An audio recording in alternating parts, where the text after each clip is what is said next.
Thank you very much.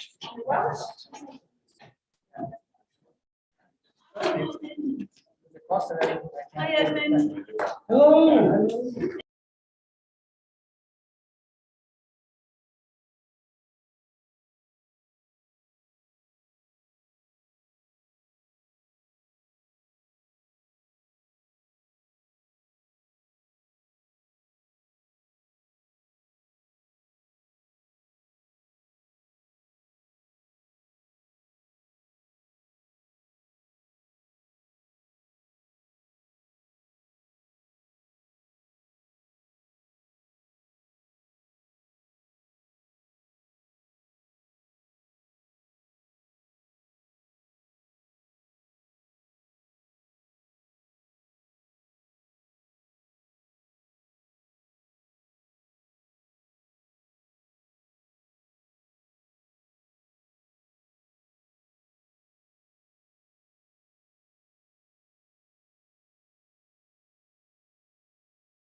To call to order the regular Board of Education meeting Tuesday, January 25th at 8:30 p.m. 6:30.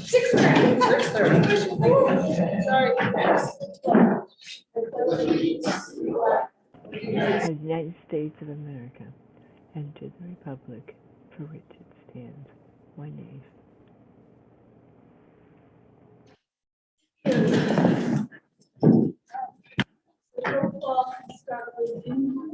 Eddie Didell, Steve Kozer, Mike Russo.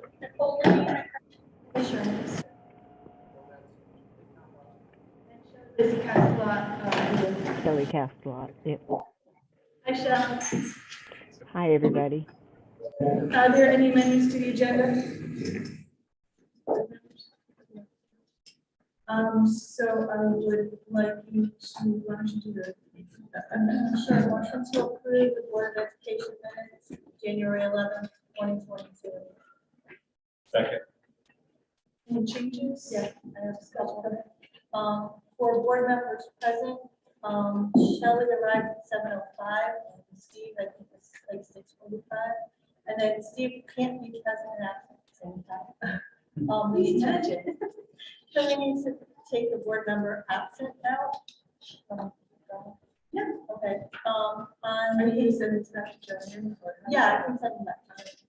And on the motion to approve the board minutes, I made the motion, but it still needs to be added to the vote count. And then on other action item motions, there's no second listed. I seconded, and we need to add second to the vote count. And I will send these, and it's same as the motion to adjourn. We need to add definitely to that vote count. So I will send this table to Dr. Miller, and you can give them to Joanne. Yes.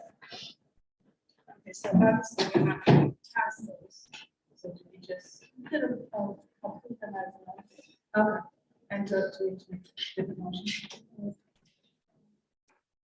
Yeah, just call the motion and then withdraw the motion. I'll withdraw, so Mike seconded it, so he's going to second the withdraw. Second to withdraw. I will make a motion to approve the January 11th Board of Education minutes as amended. Second. Any further discussion? All those in favor? Aye. Opposed or abstained? Same. Well, either you would or not, you can't wait. Came a little late. 11. Yeah. So that. That was my birthday. Okay. Okay, so then he wasn't. No, I thought it was making a joke, but no, I wasn't here. Oh, have you as here and. You were late. Here. Yeah, it's just absent. Oh, got it. Audience of citizens, does anybody wish to address the board? So, do you have board correspondence? Information items, budget 22-23. Richie Robert? That's me. Okay, so I have a presentation I'm going to share with you tonight. Printed version of it. I do apologize. I meant to get this to you in advance, but we were working final details up to this afternoon.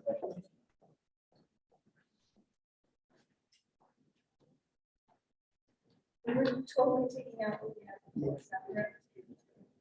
So take this wall out and this.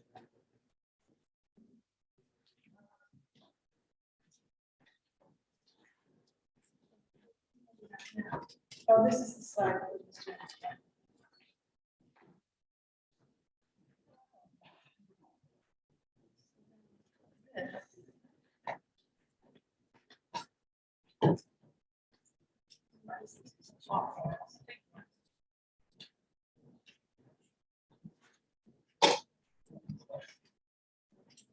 Robert, does this, did you replace everything? So we're even replacing the appendix in the back and everything? So Yeah. Take this whole thing out. Yeah, the intent was to just give you a new appendix, but some of the pages in the middle needed to be changed as well.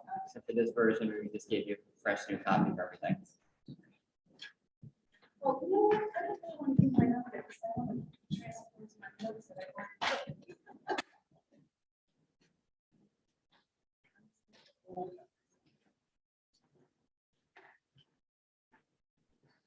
Ready? Yes. Okay, so welcome to what's tonight is our second.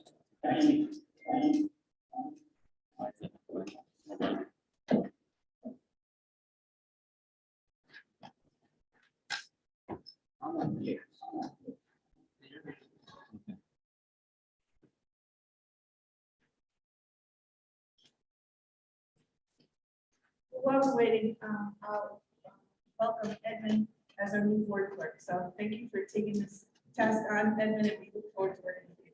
Well, thank you. Okay, so good evening again, take two. Tonight, we are going over the second version of the budget. So on Thursday night, we had an opportunity to bring forward to you, as a board, all of our cost centers, our principals and our directors to go and talk about the overall budget that makes up their cost center and talk about the overall increases of the major drivers in their budget. Tonight, we're going to go over more of the top level, the overview of the budget, talk about what we consider the 4 major enhancements to the budget, and then walk you through what the risks are in the budget, and then talk about what the additional data that we're providing tonight based on the feedback that we heard last week, and then talk about the budget process moving forward.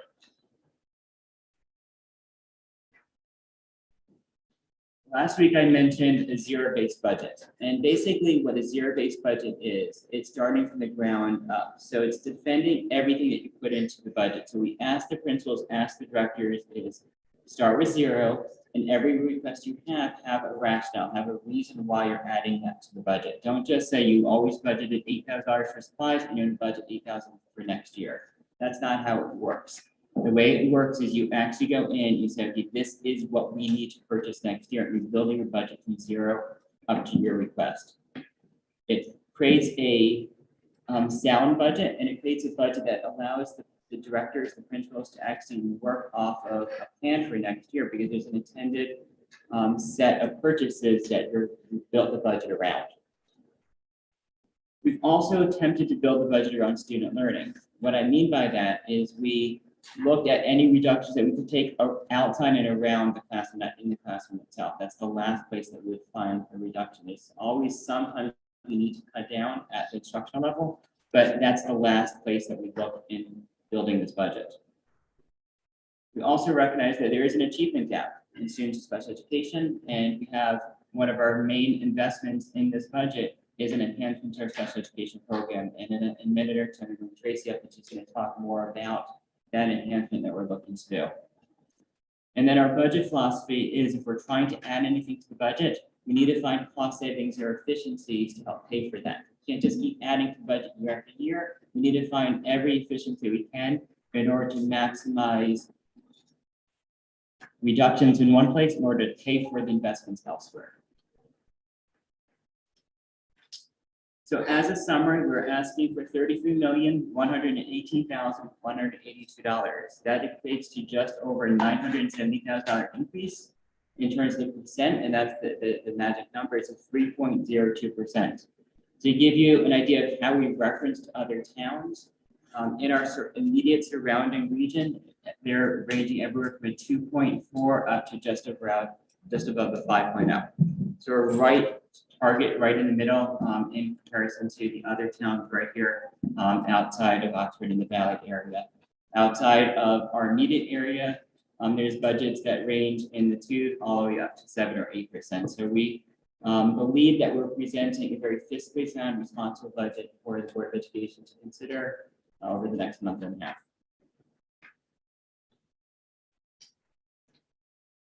There are 4 main budget enhancements that we brought forward. One is related to special education. The second is leadership dealing with a department chair model. The third is the middle school schedule, which we view as a 0 impact to the budget, but is structurally sound and enhancement to the middle school to increase student learning opportunities at the middle school level. And the third is how we purchase and manage our supplies. We're going to talk about all 4 of those now. At this point, I'm going to ask Tracy to come up and she's going to talk for a few minutes about the special education request.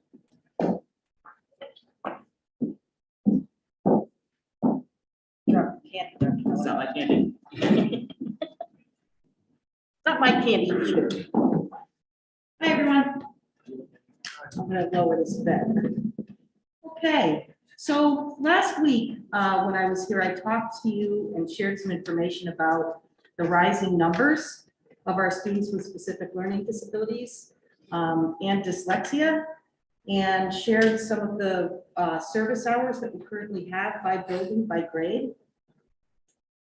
And then I made a request for one additional structured literacy teacher to help with that very designated, very individualized instruction. So what I wanted to do is to provide you with a little bit of more detail about what that really means and what it looks like. So I shared a summary page with Mr. Hibbert, and it should answer what does structured literacy look like.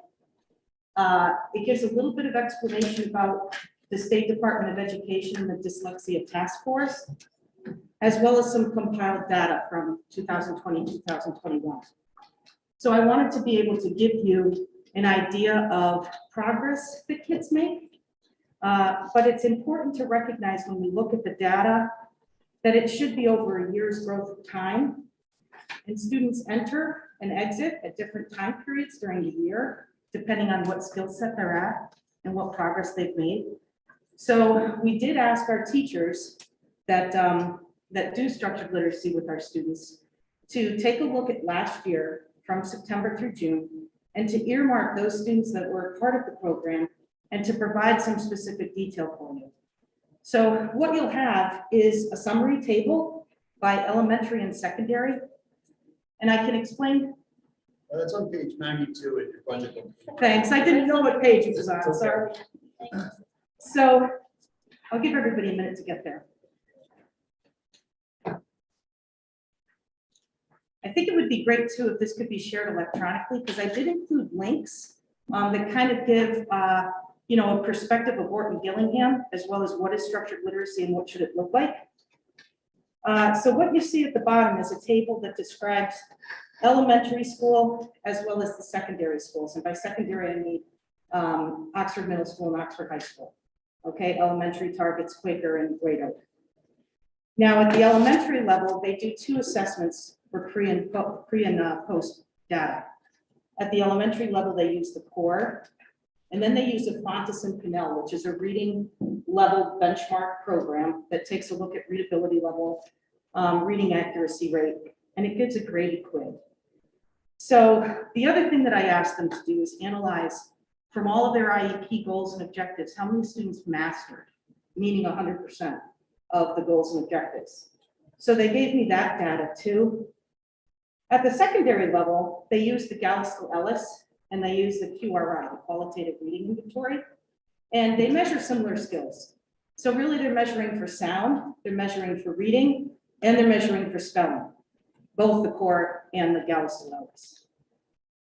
So the grid that I shared with you gives you an idea of the scores so far that our teachers have submitted about their students last year and how many hit success on improving the core scores as well as the GE scores. And then how many jumped levels on the Fontes Pinnell or the QRI. And then the IEP objective mastery is also on the far right. I also wanted to give you an explanation of how do they design structured literacy? The groups are really dependent on the individual needs of the students. There's a scope and sequence that's followed based on skills, and it's developmental in nature. So when reading assessments occur, they have a feel for where kids can be grouped and the nature and severity of their need. So they take very painstaking measure to make sure that they're grouping kids accordingly so that they can see nice increases with their success rates. So there's an explanation of that as well. And then I also just wanted to point out that in June 2019, the State Department of Education began a dyslexia task force. And the dyslexia task force is going to be eventually turning in updated guidelines for identifying dyslexia, including definition of dyslexia, as well as giving a very targeted approach to guidelines and expectations for local boards of ed, as well as university training programs. So what I can tell you is that the State Department of Ed is now investing a lot of time and energy into training for Orton Gillingham, Wilson, Spire, Lindamood Bell. These are all programs that focus on structured literacy for decoding and encoding improvement. And when we had our opening CONPACE back to school directors meeting, the whole keynote focused around dyslexia and the push that the dyslexia task force is going to have to make sure that schools are providing the proper instruction with the properly trained individuals.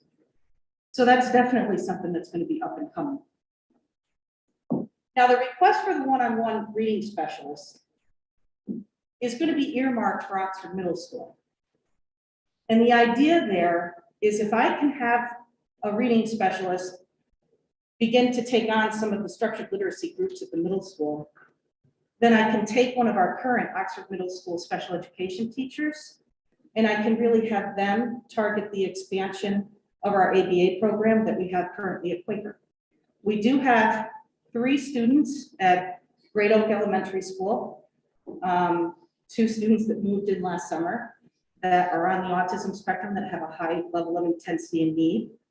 And then we have one current 2nd grader, or excuse me, one current 4th grader that's at our Quaker Farm School program that needs to make a transition to a school with typical peers. So in doing that and expanding, we would have a K-4 program at Quaker, and we would have a 5-8 program at Oxford Middle School. And we would really be able to continue to address our students with high intensive needs in their homeschool environment. Questions? Tracy, do you have an idea of who you would want for the reading specialist? Like, it's not just going to be a classroom educated level for Gillingham person. You're going to try to get higher up the chain than that. Right. So job description, would certainly include somebody that has a certification level in a structured literacy program, such as Orton Gillingham, Wilson, Lindamood Bell, or Spire, but also possibly a remedial reading background, and certainly special education certification. But in order to attract that kind of talent, you're going to have to pay more than you would a regular reading intervention, right? Well, we have a current special education teacher who is very high on level of certification, very well trained. We've invested in that training and helping her move through the channel of steps. And she is currently on our teacher's contract, okay? And then we also have a reading specialist that does not have her special education certification, but her primary role is working with students with IEPs on Orton Gillingham through a structured literacy lesson platform. And both of them are currently on the teacher's contract. Just to piggyback off that, were you trying to get at what level of one each literacy? Like, if there's Right, a I know. 5-day training, there's a 3 months, there's a mentorship, there's an associate, like Exactly. what caliber of person? Sure. are we talking about? We would want somebody that certainly can be a leader in that area.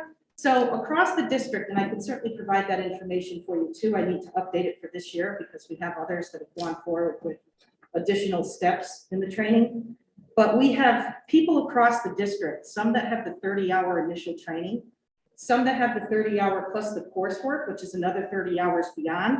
We have some that are working towards their associate level, which means that they've done a practicum and they've worked with a fellow or a fellow in training that has overseen lessons, provided feedback, and kind of given the stamp of approval for their certification.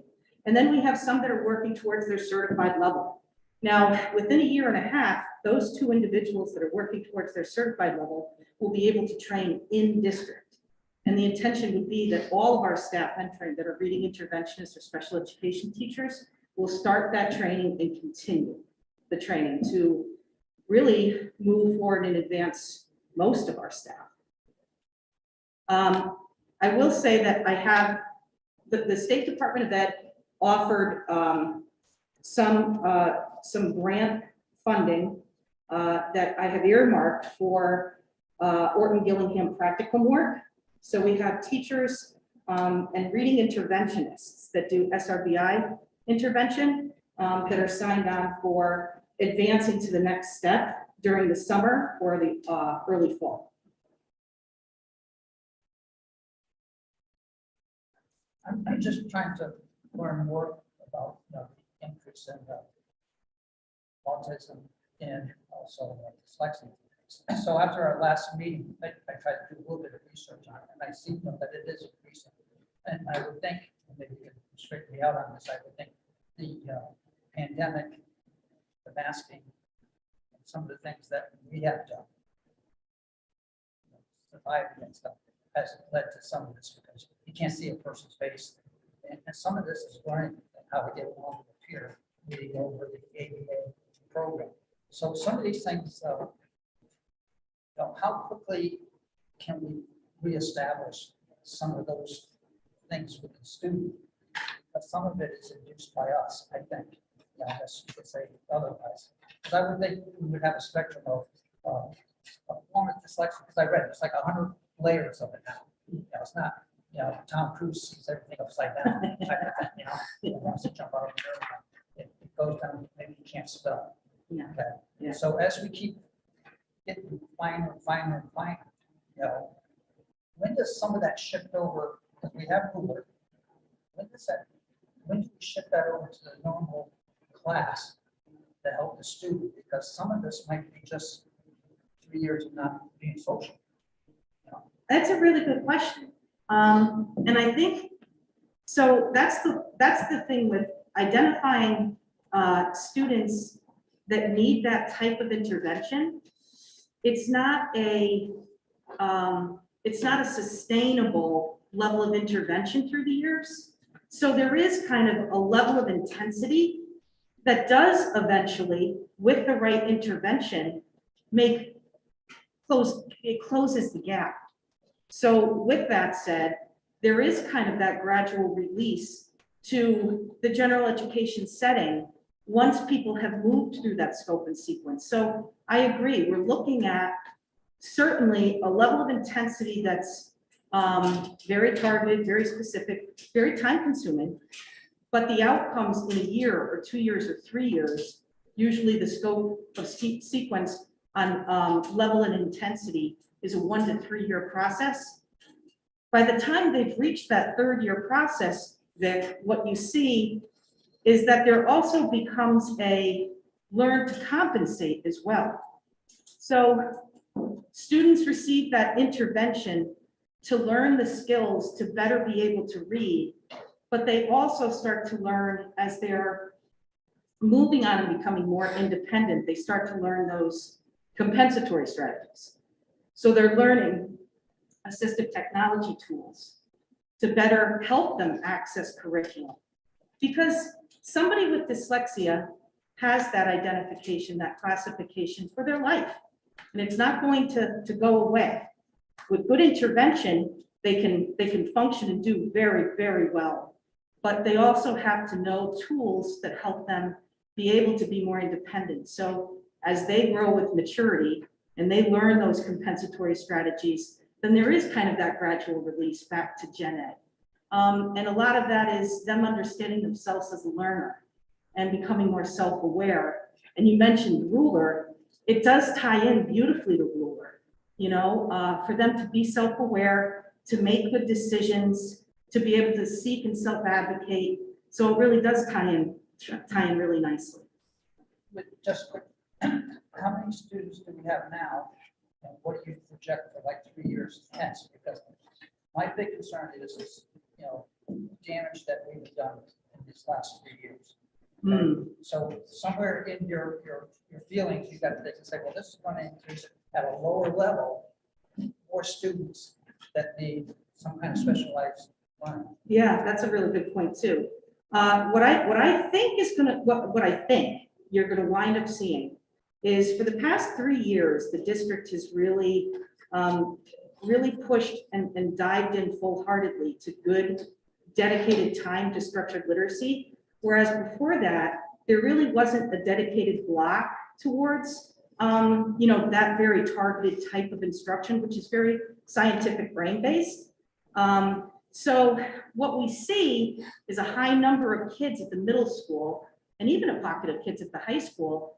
And because that gap is so large, it's taking more time to close.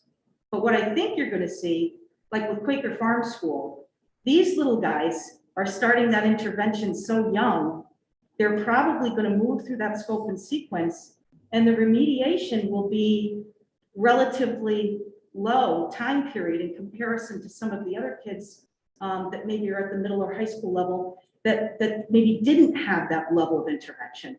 So I think you may find that a couple years down the road, we won't see as many at the middle and high school level, but we'll still see those large numbers at Quaker and at Oxford Cradle Elementary School. One of the conversations that we had was to capture this as early as Right, in the process. So that Right. they're caught up by the time we get up to high that's school. right.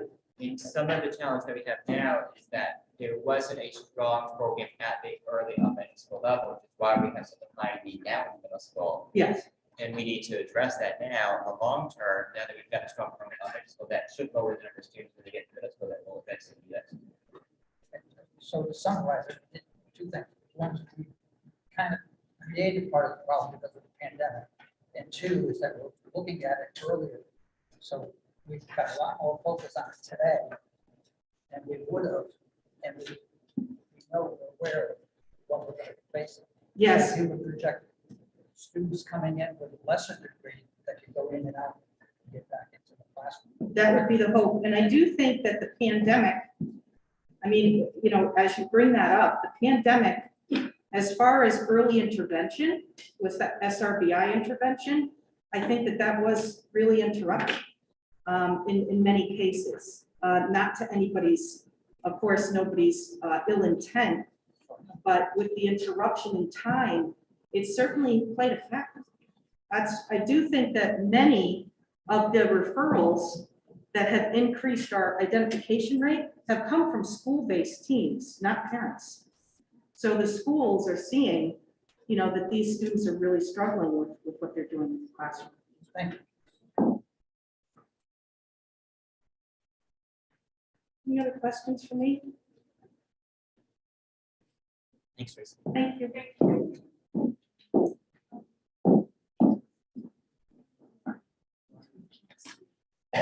Fix that, right? Share. Any of that photos?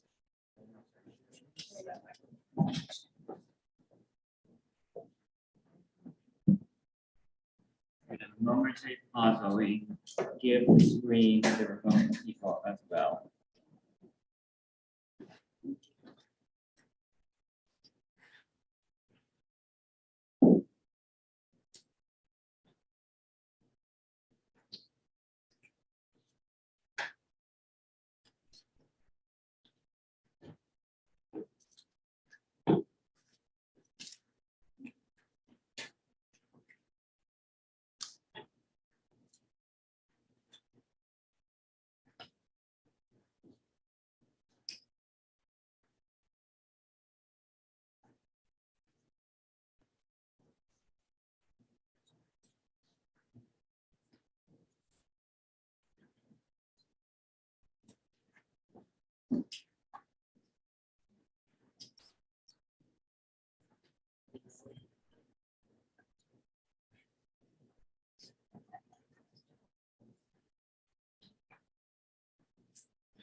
It is Wednesday.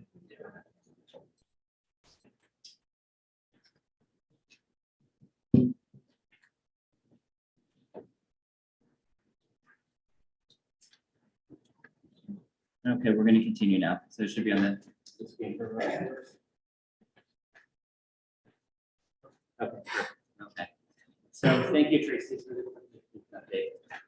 The second enhancement that we're looking at for the budget deals with our department chair model at the high school level. What we're proposing is to change the leadership structure. Right now, we've got department chairs that focus on several areas at the high school level that are 9-12 only. We're looking to change the model from a 9-12 model to 6-12 model, and in some cases, a K-12 model, in order to provide the teachers in other schools greater access to curriculum leadership than they have right now. So the exact details on how this is going to be structured, that needs to be collaboratively developed. There are several stages that need to take place in this rollout. Stage number one is presenting to you the concept behind why we want to make this change. The next stage, and I'm going to go over the action plan in a few minutes, will be actually developing what this actually will look like with the people involved in the high school and so forth. But essentially what's going to take place is we want to focus on curriculum development and implementation with fidelity in grades 6 through 12. So right now at the middle school level, the curriculum leadership is done by the middle school principal and assistant principal. Versus at the high school, the curriculum leadership is done by the department chair. So we want to take that expertise that we have at the high school and replicate that at the middle school level. However, what we can't do is to replicate the same number of staff at the middle school and add to the budget. So how do we recreate a structure, give access to middle school teachers without adding to the budget? So that's why we redesigned the department chair model to structure it differently, to incorporate the middle school. And in order to do that, we are restructuring and taking 9 people and making 3, and we're condensing departments to make that happen. So we're going to talk about that. The second component of that is to create what's called vertical articulation. So in other words, rather than having a pocket of 3 grades in middle school that's working isolation of the high school, we want to have conversations of middle school teachers to high school teachers. So there's an understanding of where the students are coming from and where they need to go, and built in scaffolding the skills, the experiences, the content, the curriculum, that students have a developmental approach in how they are approaching the curriculum in grades 6 through 12 and in the special areas K through 12. Having a department chair that can work with the teachers, monitor the curriculum, meet with them, look at the assessments, look at what's coming out of the assessments, the data in the assessments, revise the spoken sequence as they're seeing fit, provide professional learning to the teachers, look at their rubrics, look at how the students are presenting grades 6, 7, 8, and so forth, to make sure that when the students are presenting that they are developing the skills that they need over time. That's a type of conversations that we want to have with our middle school and our high school teachers. So we're going to find opportunities to bring those groups of teachers together, and that's going to be under that leadership of a department chair. We also want to provide greater opportunities for interdisciplinary approaches. So we want to create departments that have like-minded curriculum. So when we're looking at STEM, and we're looking at the commonalities between science and math and technology education, there's commonalities there that would allow teachers to start working together in an interdisciplinary way, rather than once again having silos of one department versus another. There's also an element here of saving cost, and we're going to get into the differentials in a moment or two, but there is an opportunity to cut down a differential, and there's an opportunity to cut down the number of stipends that are associated with department chairs. So there's a budgetary impact by reducing the number of department chairs we have. So there's a curriculum and a leadership rationale, and there's a budgetary rationale as well. So the current models, we have 9 department chairs in high school. They focus on 3 main areas. One is curriculum leadership, that includes the supervision of new courses. It includes developing courses. It also includes looking at the current curriculum that's in place and any revisions that need to take place along the way. It also includes organizational leadership of the department. That includes budget. It includes handling any parent concerns that might arise. It includes working with the high school administration on ongoing leadership challenges, ongoing leadership implementation in the school. And the third element is teacher evaluation. So the administrators evaluate teachers, but also department chairs are the lead for the evaluations for the teachers in their department. They go into classrooms, they observe, and they do write up the teachers, and the teachers and with the administrators. They also participate in the goal setting process and the end of the mid-year and the end of the year. It's that component that we're looking to pull off the department chairs, letting the department chairs focus on the curriculum leadership element of it and allowing the administrators to focus on the supervision and evaluation of the teachers. So the proposed model takes the 9 and it creates 3 departments out of those 9. And we're looking to focus purely on curriculum leadership with this new model. Ideally, so that we have teachers that have an in-depth knowledge of curriculum instruction. We're looking for teachers that really understand and have had professional learning or go to professional learning on how curriculum is written. So I might not necessarily be a science teacher and not a math teacher, but if I have gone through the training and really understand how curriculum is written and how it is unfolded and unpacked and standards and are assessed, I can go from one discipline to another, and I can work with teachers on how to implement that curriculum. That's the type of teacher I'm looking for that would go into this role, somebody that really understands the nature of curriculum instruction and assessment being packaged together in these areas. So the proposal, and this is what needs to be continually refined as we go through this process, creates 3 departments out of these 9. The first being humanities. We're pretty certain that we social studies, language arts, and more language. 3 areas that there's a lot of similarities between those. The next is STEM, which would be science, mathematics, and career technology and education, CTE.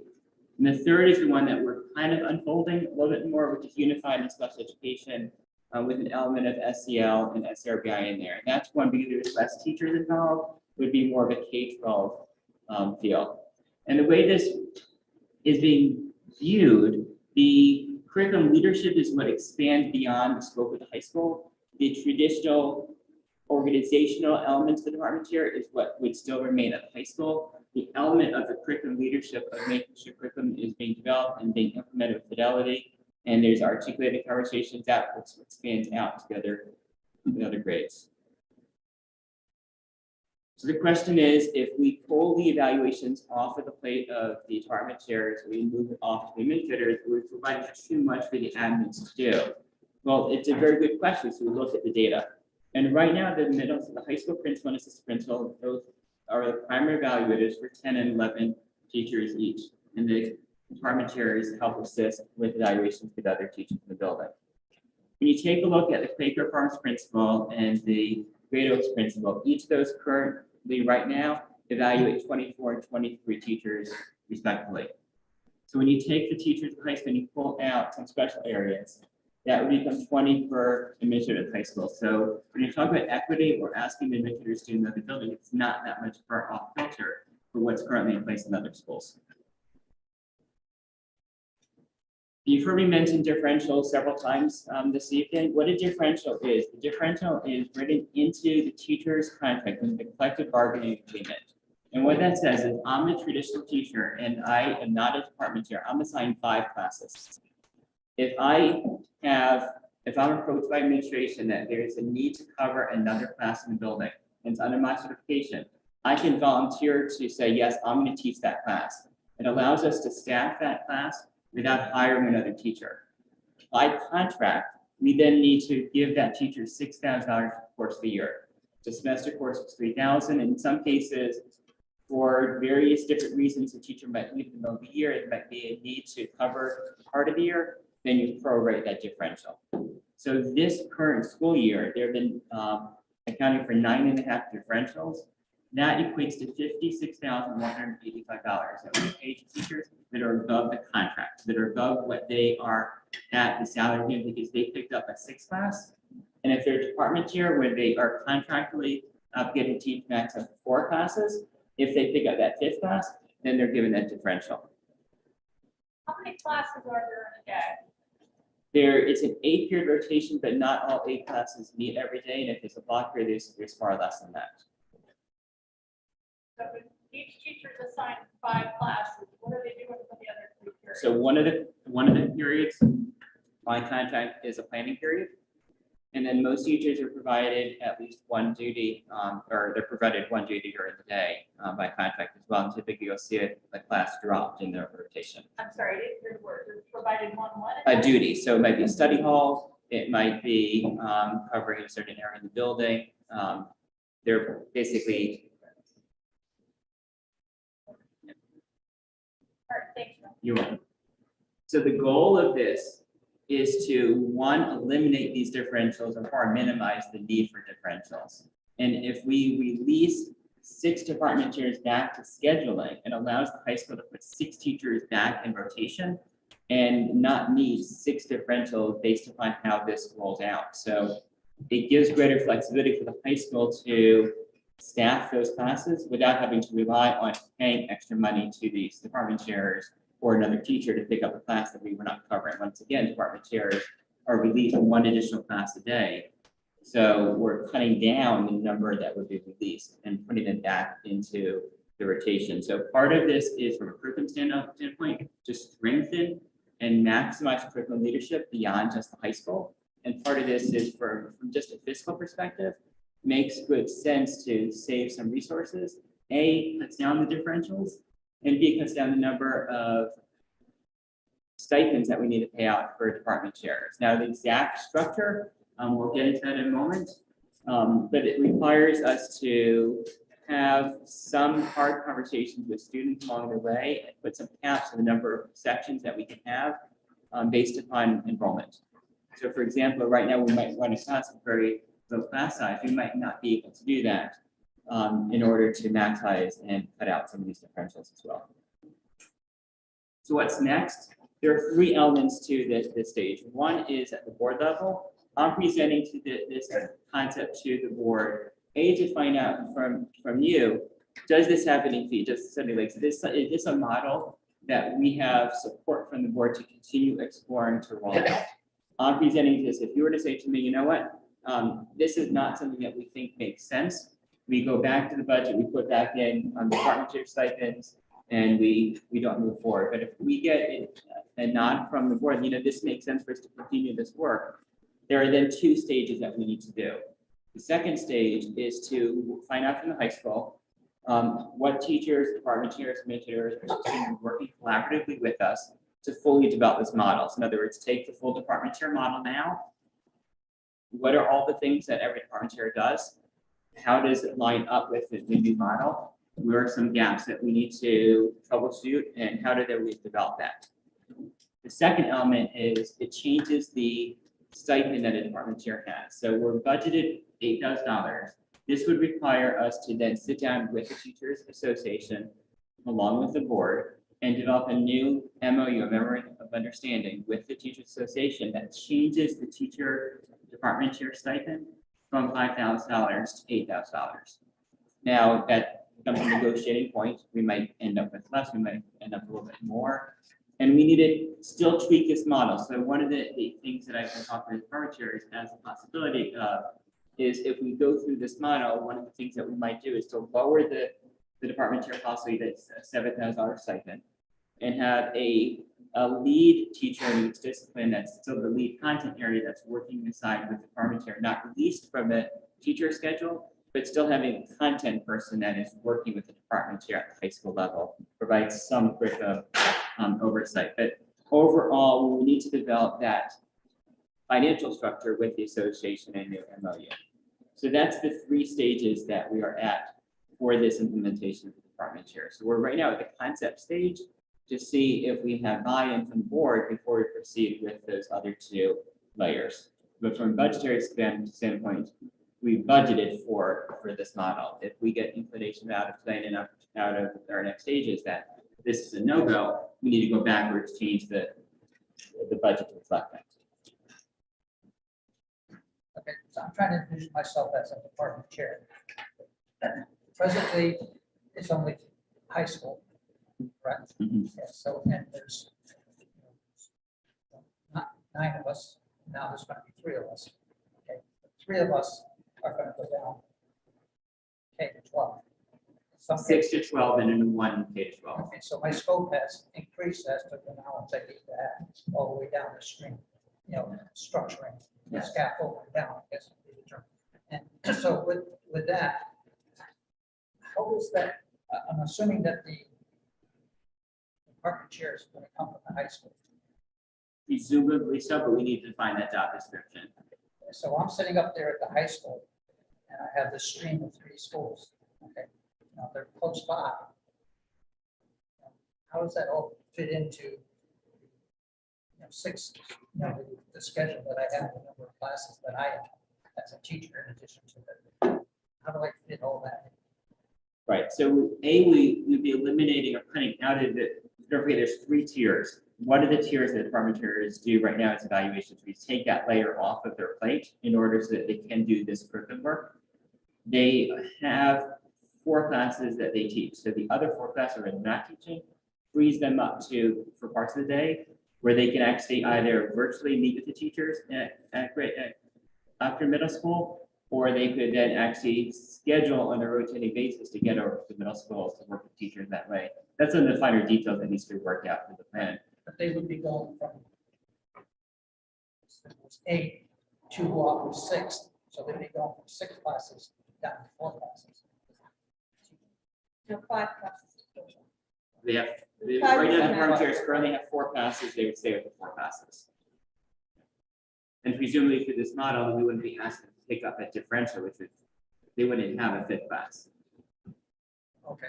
Yeah, so they have 4 classes, and if designed right with the schedule, there might be an opportunity where they have a large block of time, such as block days that they might have an entire afternoon that they're free, and they could leave the high school at 11:30 or 12 and go to the middle school and spend a couple hours there. So really, the differential would be built in by assigning another teacher.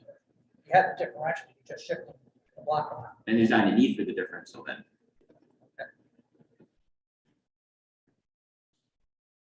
I'm trying to visualize it.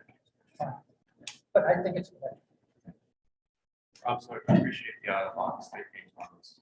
How do you, when, I don't understand, right? When you get to middle school, high school, it seems like a lot of people are very specialized in what they teach. Now you're crossing multiple genres and different classes. And I like the connectivity between middle school and high school, Yeah. right? Cohesion, handoffs might get a little bit better, the course selection, all that stuff. Is it really feasible to have somebody specialized, just say, history, become an expert in writing curriculum, and that's been their passion for 20 years, and get all the other ones right effectively?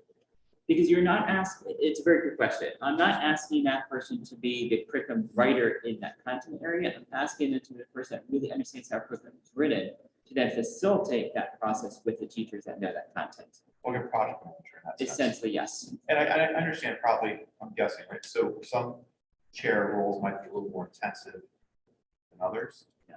Right, so that probably plays into, so, I mean, it's a good thought, I don't know if it's gonna execute or not, right? And if you ask, like, what do other districts do, and I had a conversation with superintendents on Friday, and there's various districts that do various models such as this. Some of the districts have done it in such a way they actually staff administrators to do the role.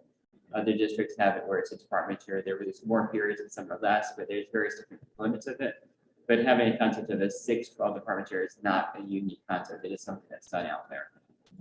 So how much of this is the budget driven thing versus it's the right thing to do, because it's gonna get us ahead in the long run with the continuity? I see it as a combination of both. I see one of the gaps I've noticed in this district is the silos, the pockets that we Yeah. have. And this helps eliminate that pockets and the silos that we have. School, school, school, and school, and also helps to connect those departments that have a lot of commonalities to them. I'm trying to, again, envision myself as department chair. We put a number of things in place, the LE team, which I think is part of the structure. And then we've obviously improved the math course, but taking that lineage all the way up and down. Okay, so it's a complete program. And we're also working on social studies to be similar to that. So there's a continuity from 4th grade to kindergarten. So if you're a department chair, a lot of these things are, we've already put pieces in place to make it work. And this would then support that. You know, so those, so when we have a department chair, which I would hope to report at the board, and give us an update of what, how they think everything is going. One team is doing this and that, and we're working on doing that. We think the courses are linear and they're working fine, or they're not. So is that the kind of input, what input are we going to get from the department chairs? But it's always been lacking.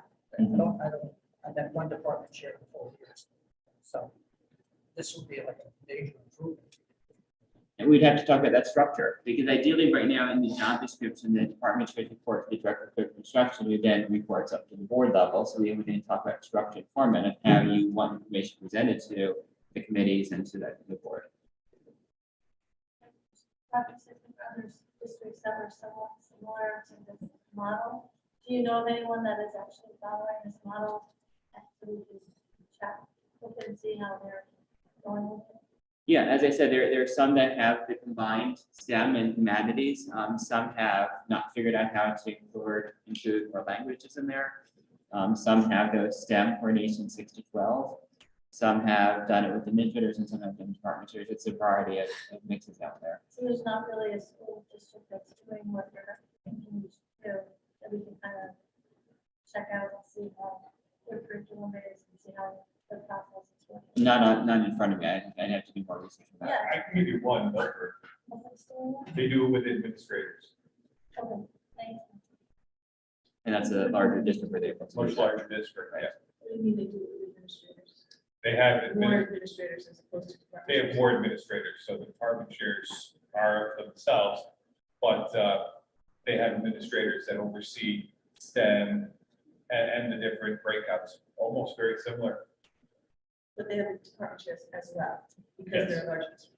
much larger.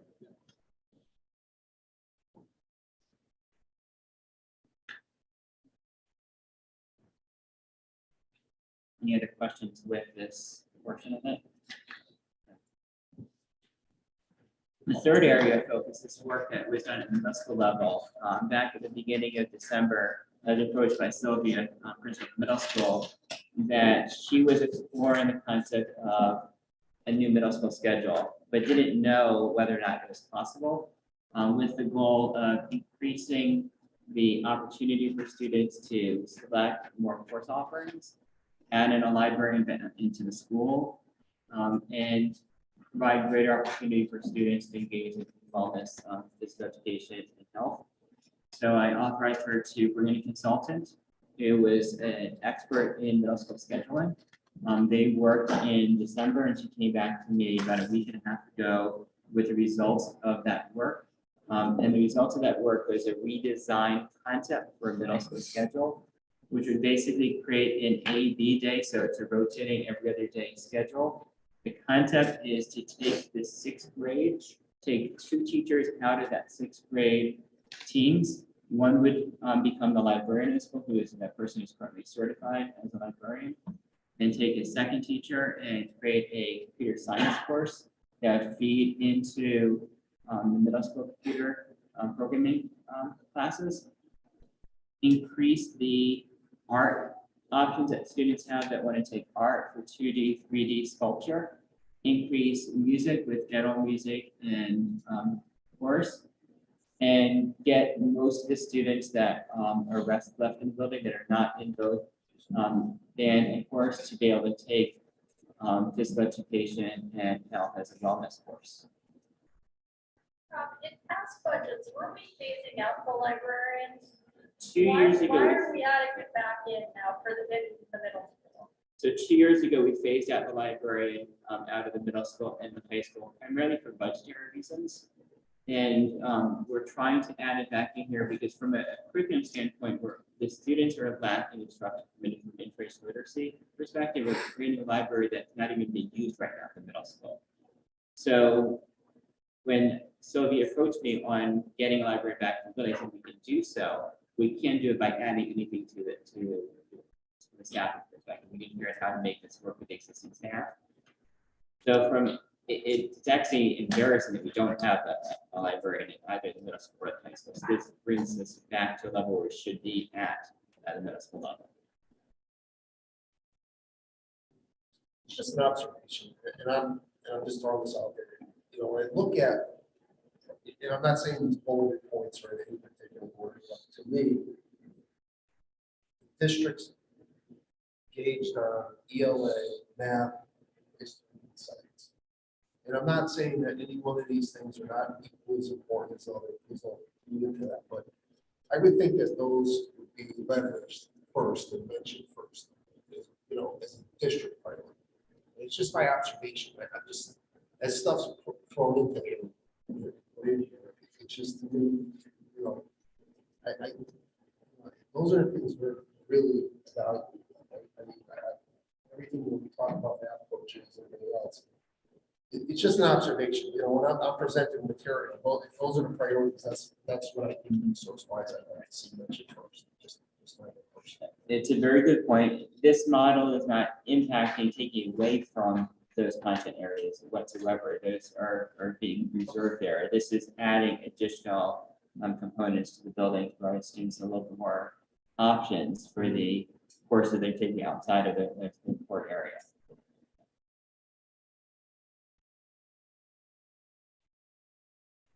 There are a number of steps that are still needed for this. So the next step for the middle school is to continue working with their committee, engaging, actually increase in the size of the committee they have there, to begin fully developing what that schedule looks like, the number of periods per day, the number of minutes per period, providing professional development to the sixth grade teachers on teaching social studies, exploring what wellness looks like for all the students, and really understanding what impact on Flex, on WIT, on Unified Arts for seventh and eighth grades. There's a number of different steps that need to take place as the next steps for the middle school committee on developing this model and changing the bill schedule for the middle school.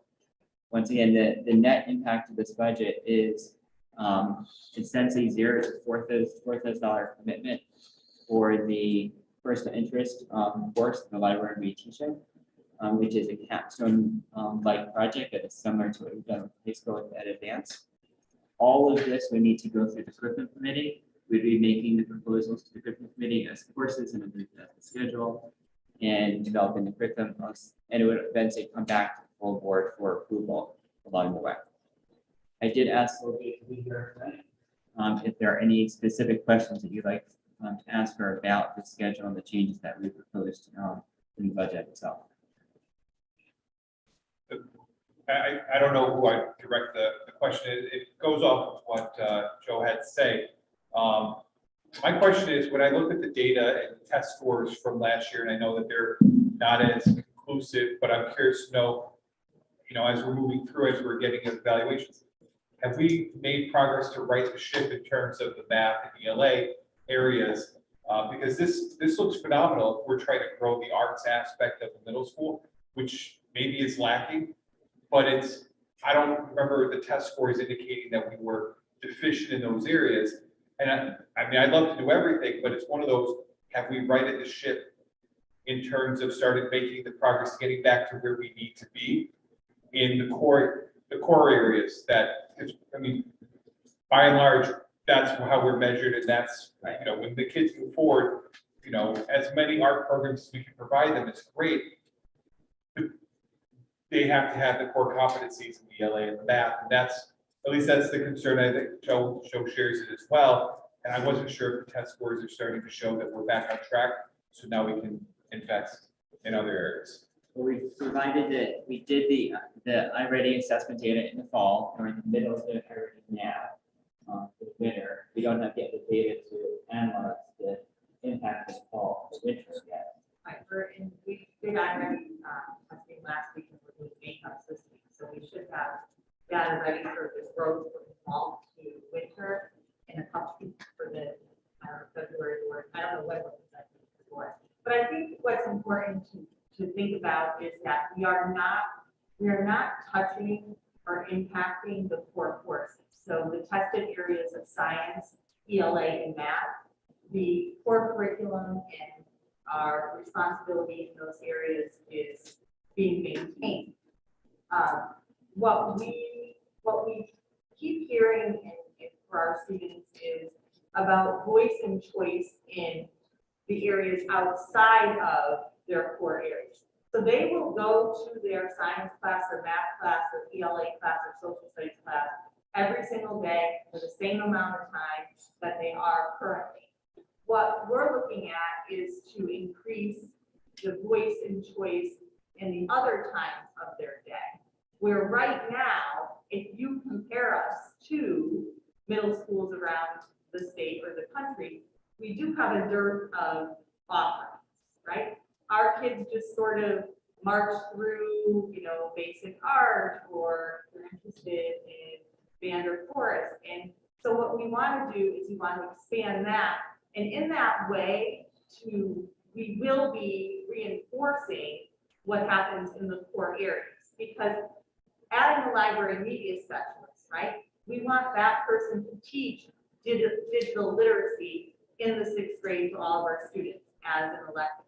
But then we also want that person to teach a personalized interest project, which is a mini capstone to our 7th and 8th graders, where they develop independence as learners, where they develop collaboration, communication, and critical thinking. They have to be able to enhance all of those skills, and they're learning those in their core classes. At the same time, we want to bring in more STEM offerings in terms of, we have the Project Lead the Way courses, but the computer science aspect of STEM, we don't have. So we want to think of authentic ways to teach science and math that comes through computer science also. So I do think these electives will enhance what is happening in the core classes. Right now, they march through, they don't get much choice in what they get to do, but this will allow them some choice, and it'll allow them to create pathways too. So if it's a student that really is interested in STEM, they can, in 7th and 8th grade, the way we envision it, would be part of the computer science offerings. And that would enhance and help them as they decide when they go to high school what pathway they want to take on. So I'm pretty passionate about it because I see our middle schoolers and I see developmentally where they are. And we are really working hard with them in the ELA, the math, the science, and the social studies. And we have the SRBI offerings in both math and ELA that our students that are struggling go to. We have iReady that we put them on every day in WIT for their personalized pathway for ELA and math. We are really all about the increase in achievement and growth in their ELA and their math. But at the same time, we want to balance that with offerings in their elective areas. And we felt like we could do that in a cost neutral format. Now, I wasn't coming and asking for 2 new teachers because, you know, when I talked to Dr. Miller, it was, listen, I understand you want a library media specialist, but it's not going to happen unless you give something else. And so this was our creative sort of problem solving to maintain what we have in our course, but also increase offerings for our students. I don't have a kid who's in the middle school, so I'm not familiar with the schedule. Can you just talk a little bit more about like what a day could look like for an average student? So it sounds like they get the 4 core classes every single day. Yes. But then what I would consider like electives, like music or gym or art or library, is that just like one time a week, or how does that, So no, how does it they- fit in? Currently, they have an elective once a day per quarter. So they could have up to 2 electives in a quarter, but some students have an elective and some students have a WIT.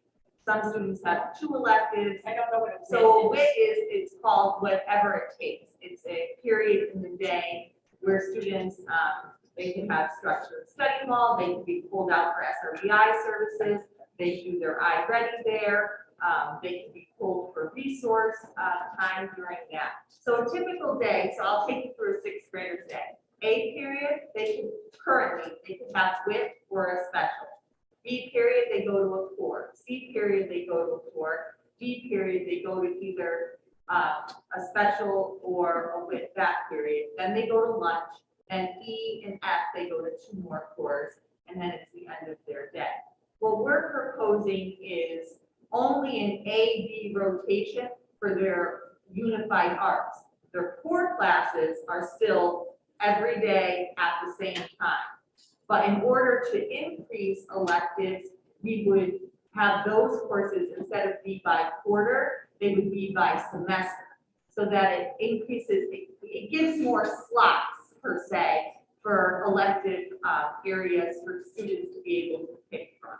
So, yeah, go ahead. Okay, so one more question. Now you add SRBI or special ed into that rotation. Does that mean those kids use the whatever it takes period for the resource and, or do they miss out on having some of those? Not in the new schedule next year, because it's A-B, Yeah, they could possibly have a WIT A, but on B, they could have an elective class. Versus so right there's now, more pathways to. Yes. Versus now, They miss if out. they're sort of placed into one and they're there. Using the A-B for related arts, it opens up more slots for them to be able to accomplish both. And that was part of the impetus for this. Like, if you're a kid that takes band and chorus, you're pretty much, your schedule is locked in. You don't really get to take anything else because of the way it falls in the schedule. Now going from A-B, you could take chorus A, you could take band B, but in semester 2, right, you can have chorus all of A, but then B in semester 2, it opens you up for if you want an art, or if you want the computer science, or if you want a different elective. Thank you. I had no idea how it worked. Yeah, it is complex. I mean, Anthony knows, he was there. It's He worked on It's so that for a while. complex that when you look at asking for a consultant for scheduling, you hire a middle school scheduling consultant, or you hire an elementary school scheduling consultant, you hire a high school scheduling consultant, you have different specialties actually. And Right. you're familiar with how that particular structure works for that particular level. I just had one, because with, The other thing is you need to talk about this, Oh, okay. how. people think I'm about sorry, this. with, Yeah. I got, I looked up a couple of definitions, I'm not sure which one you told me. It's- Whatever they it mean. takes, it's called. Whatever it takes. It's made up. not It's something unique that- to us, it's unique to But this, Oxford. it says in here, this is what teachers do. No, that's what it takes. Definition. It- That- it that's- is- We made that up. The, It's a made up word. There's this, Whatever it It's a takes. study hall, Yeah. and that could be used, it's a utility period that could be used for testing or. So it's made up. yes, Yeah, it's yeah. unique to us here in Oxford. It's not a Well, factor that's- I made it up when I came here. But You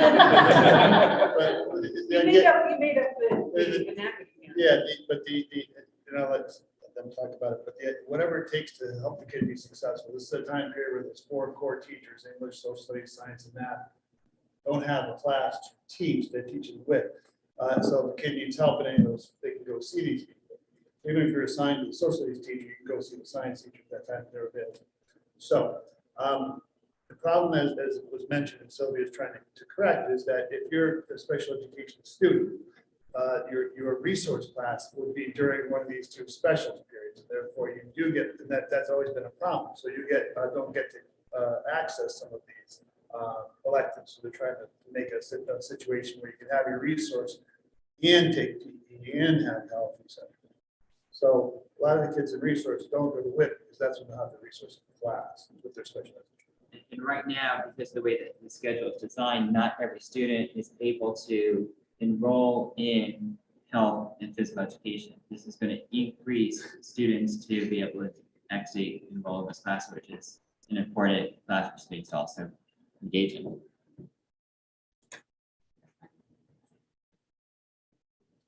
Any other questions with the schedules?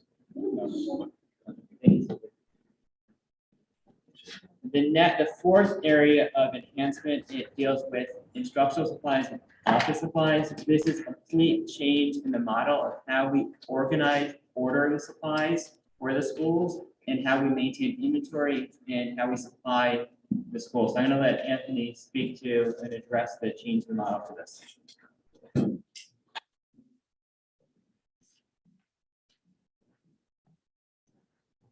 I bring my glasses up, so I don't want to brought the sheet. But the bottom line is that the instructional supply line item is most, besides salaries, which the principals don't really put together, when they put their budgets together, the instructional supplies is going to be the largest element of really their discretional budgeting process. You know, and the way you work this in a zero-based budget is you send information out to the staff and say, I am starting to collect information to put my budget together. What do you need for your classes next year? Pencils, pens, protractors, whatever. All right, those are the instructional supplies that the teachers will use in their classroom to provide instruction. We're not saying that by shifting, and there's still going to be, the principals and the teachers are still putting these requests together. It's not like I'm sitting up in the district office determining what they need. But if we can centralize it, the idea is that we can say, okay, all of these requests are coming from WB Mason. Can we put them all together, save on shipping? Can we save, get a discount for bulk? Can we, you know, do things? And then they come into the central office. We will, you know, inventory them. That's sometimes an issue. You know, what's come in, what's not come in. I can't pay something until I know we've got these items in the building. Then our program, the kids that we have up here on campus can help us. You know, the 18 to 21 program, inventory, stocking, delivering these products, working with the staff. I mean, obviously, they're not going to be carrying heavy things or anything like that, but getting some interpersonal skills, life skills. There's some connections that we can make there. But the bottom line is, it's the potential is there for savings. So that's what we're thinking. And I gave the example last week. I had a request for 4 staplers, right? $20, no big deal. But I knew we had like 100 staplers in the supply closet at my old school. So why bother to buy 4 more when I know that they're there? This is sort of the same concept. If we can do an inventory of what we have in the district, and then these, you know, and as we get our orders and we start to get supply stock, we can cut down on. It's not frivolous. It's just you don't know what you have. So the request comes in and say, well, actually, you don't need to order this because we have X amount available, and that's the bottom line. Will it save us money? We think so, but we won't know until we try it. So it has some implications for working with bargaining units. You know, are we going to shift some of our clerks from the school part of the day to help us? We haven't gotten to that point yet, but there's some options that as we try to flesh it out, how we actually operationalize it, make it work, that we might have to come back and say, you know, we might have to negotiate. Any questions about it? One question is, have we thought about when we go around and we do the inventory, is essentially locate a chunk of our supplies that maybe the middle school is low on storage, I think they are, and we have a centralized spot to store it. Or if we bought an excessive amount of paper because we got a really good deal, we had the budget to do it, and we pre-bought it. Now we have to house all this paper somewhere, you know. That's something that's crossed my mind. I haven't talked to the administrators yet because I don't want to like steal their things, even though it's our things as a collective group. I always feel people always say, "Oh, but that's my classroom." I'm like, well, that's the people of Oxford's classroom, right, or whatever. But the bottom line is, yes, I have thought about it, but I think as a collective, we want to get together and include some of the administrators and how we might do that. Because if we did centralize it, again, an order comes in and there's things that folks don't need and that they're building. Say, yes, we already have that. We can send that down. And I'll give you an example. I did something similar to this in paper in Ridgefield. And we centralized all the paper into the technology budget, 5 months at a time. And it turned out that one school had pre-ordered paper, and they had so much paper that I was able to go about 6 months and just move the paper from their building to the other schools and not have to purchase any paper. They had so much of a surplus of just sitting there. And there are some resources like paper that in the elements over time, they become useless. Right. So part of this is to make sure that we're maximizing the current inventory that's in place and utilizing what's there. It's not going to sit in a closet for the next 10 years and then eventually be thrown away. So we need to do a full inventory we have, maximize what we currently have out in the schools. And it could be that we have at Grado is something the middle school needs or something the high school needs, and then figure out from there what the orders are over time. But there's a good potential down the road of saving substantial resources because there's less redundancy out across the schools, less redundancy in ordering, I'm not ordering the same thing that the middle school that the elementary school is ordering, it's the same order. And then once again, the bulk orders, when you can order 5 times the product opposed to 5, 5, and 5, you're going to be able to get better pricing for that as well. And I didn't mention, but we're also doing the same concept we're doing for our office supplies. So the difference between instructional and office supplies is simply, these are supplies for the office staff, to use. And there is a history of us taking this approach in the district, because we did this with our custodial supplies. When I And first, technology supplies. oh, and technology too. Yeah, when I first came to the district, I was able to, as the principal, determine what we needed for custodial supplies. I had no idea, how much wax did we need, this and that. And so, I would put down, oh, we had $18,000 last year. We need $18,500 this year. Now, of course, we told them we can't do that with incremental budgeting anymore. But the idea is, give it to somebody who knows, and we're still doing that because we're letting the teachers decide what they need. They're telling us what they need. It's not the administrators. We're just trying to come up with an operational system that may save us some money. And if we can pass that money on to other elements of our budget, we'd rather do that. I have another question. So we're not doing an inventory of the current of the schools now? We are. We haven't started yet, but that's the first step is to, what do we have? Yeah, absolutely. So before we go through this whole process, there's Penn State was at high school, Breaker Farms people, we're gonna share. Yeah, the idea would be to do that inventory now because all of our orders are, go into effect July 1, so we'll know what we have in the district prior to the next. Not only know what we have, but also move stuff around. Well, exactly. I mean, I signed checks that we're buying bins across this district constantly for supplies and we must have 1 million bins in the system. So if we can get a handle on what we have, then we don't have to keep buying them. Share it. I mean, literally, it's annoying to actually have to pay for this. Well, and again, the idea would be to give the teachers what they need. So if they need the bins, we'll buy them if we don't have them, in the district, but if we had them in the district somewhere and they're just sitting there, yeah, let's give them to the folks and try to save them. Absolutely. Makes sense. Thank you.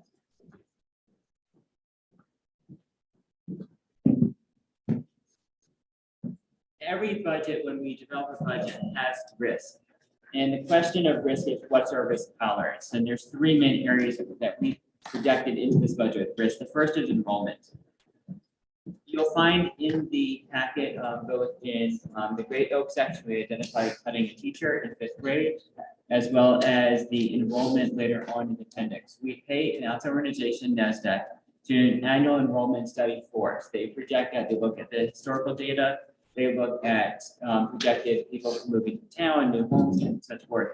And they give us a projected enrollment for the next 10 plus years. We look at that data. We look at that data related to the number of students in each section. We look at the data to see how many teachers we have in those courses right now. We look at what the class sizes are, currently what the class sizes will be with the projected enrollment.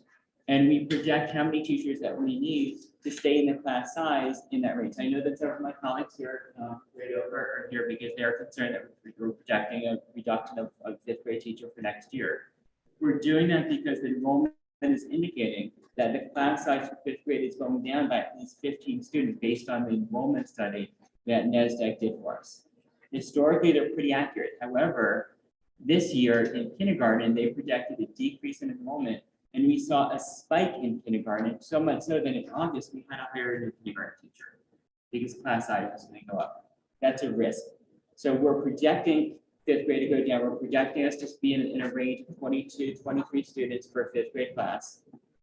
If class size spikes, we have a lot of 5th grade students moving to town and we have increased enrollment in 5th grade, we would then need to come back to the board and say, class size has increased. That was a risk that we took in the budget that we can no longer stay within that class size. We might need to add a teacher or kindergarten or whatever class it is.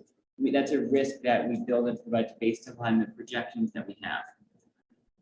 The other portion of enrollment risk is special education. So if I have a student that moves in tomorrow that has special education needs and requires a paraprofessional to one-on-one, I might need to hire a new staff member to work with that student.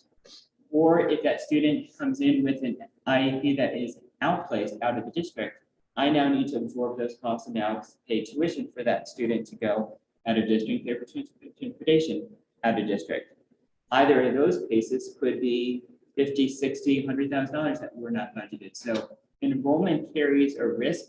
We do not typically budget for contingencies for 2, 3, 4 students to be outplaced for an additional parent that needs to be hired. So from an enrollment standpoint, we staff based on what enrollment projections are as of the October 1 data provided to us by our outside firm NASDAQ. That's a risk. And once again, for special education, we do not budget for the what ifs, we budget for our current students, and that's a risk there as well.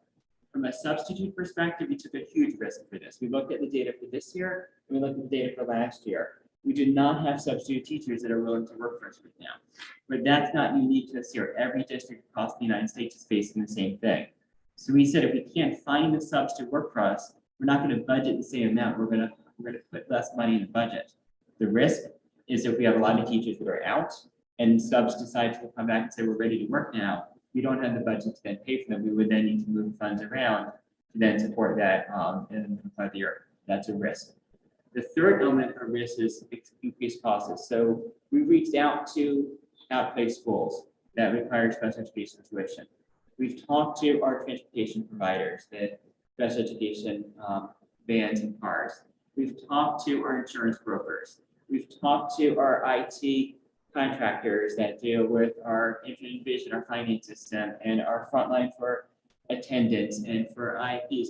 We've talked and we've gotten projected increases from all these different companies and all these different organizations, but they cannot guarantee that those are the prices. For example, insurance, or our liability and our cyber insurance and our property insurance, they give us a best case estimate based on their view of the marketplace now, but they then go to bid in the springtime for our insurance. And last year, they projected us here, the insurance bids came out, and we ended up, in some cases, $30,000 or $40,000 under budget of what we needed to pay for that insurance, because the bid came back higher than they had projected it to be. That's the risk as well. So when you build this budget, there are inherent risks to what we need to do. And the point of budgeting is to determine from a philosophical standpoint, what's our risk tolerance? And we put in a lot of risk into this budget. You could say to us, we don't like that risk. We want you to add back in, we would increase the budget. But that's a conversation that we have to have with you. We would probably then engage with the finance committee. Which leads us to the portion that I'm not going to turn back over to Anthony now to explain this. But what we tried to do is to listen to what your questions were and the comments that we heard last week, and begin putting together a series of pages to this presentation that tried to capture what those questions were, their comments were, and align it back to what the responses are from our perspective and the data that we're providing you in the budget book. So I'll let Anthony address quickly what these pages are.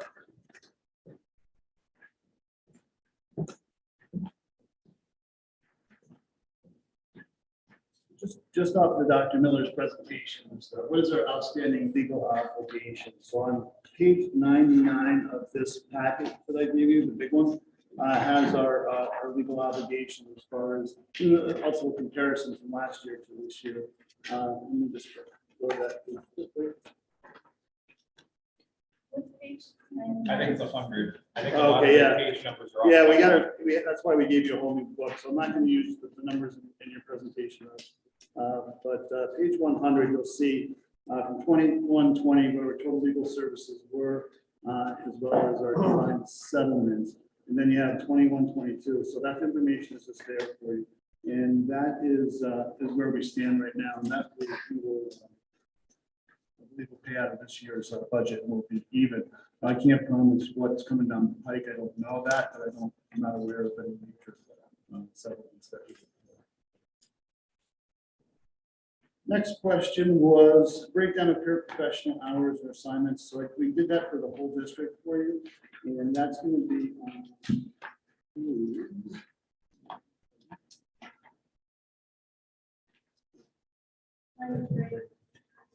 93. Thank you. Very good.